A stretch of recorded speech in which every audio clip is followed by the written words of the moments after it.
I want to go over the AP Top 25, and there's also a little breaking news about LSU quarterback Miles Brennan. I'll go over that first. Since he didn't win the starting job at LSU, he's decided to take a step back from football. I honestly don't blame him because with the injuries and stuff he's had in the past, it makes a lot of sense.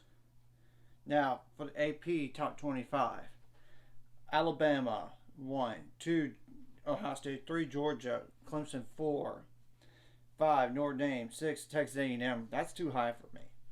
Utah 7, 8 Michigan, Oklahoma 9, Baylor 10, Oregon 11, Oklahoma State 8, 12, NC State 13, USC 14, Michigan State 15, Miami, Florida 16, Pittsburgh 17, Wisconsin 18, Arkansas 19, Kentucky 20, Ole Miss 21, 22 is Wake Forest, Cincinnati 23, Houston 24, and BYU number 25. I think BYU is getting slept on in terms of the polls.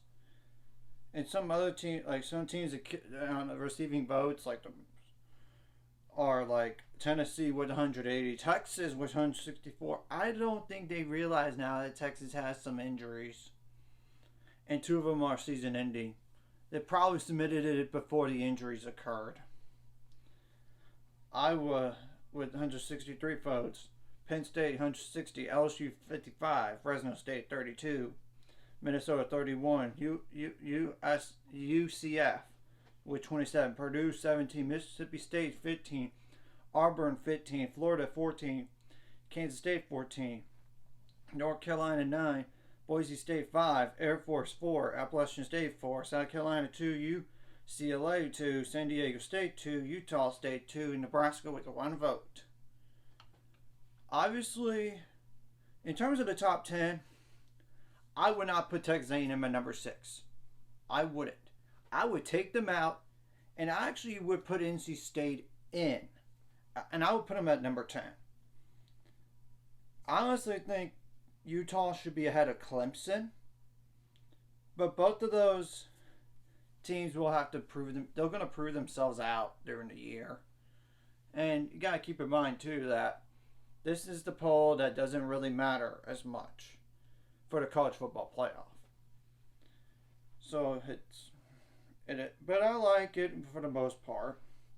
Though I think BYU is getting slept on. I think they could be higher. And obviously, Tennessee is a very, very dangerous team. And BYU does have I'm not really going to say a trap game by any means, but I wouldn't say it's an easy game either, because they have to play USF, and that has Gary Bohannon. I know as a starting quarterback now, which I know USF is not like Baylor. I know they're not.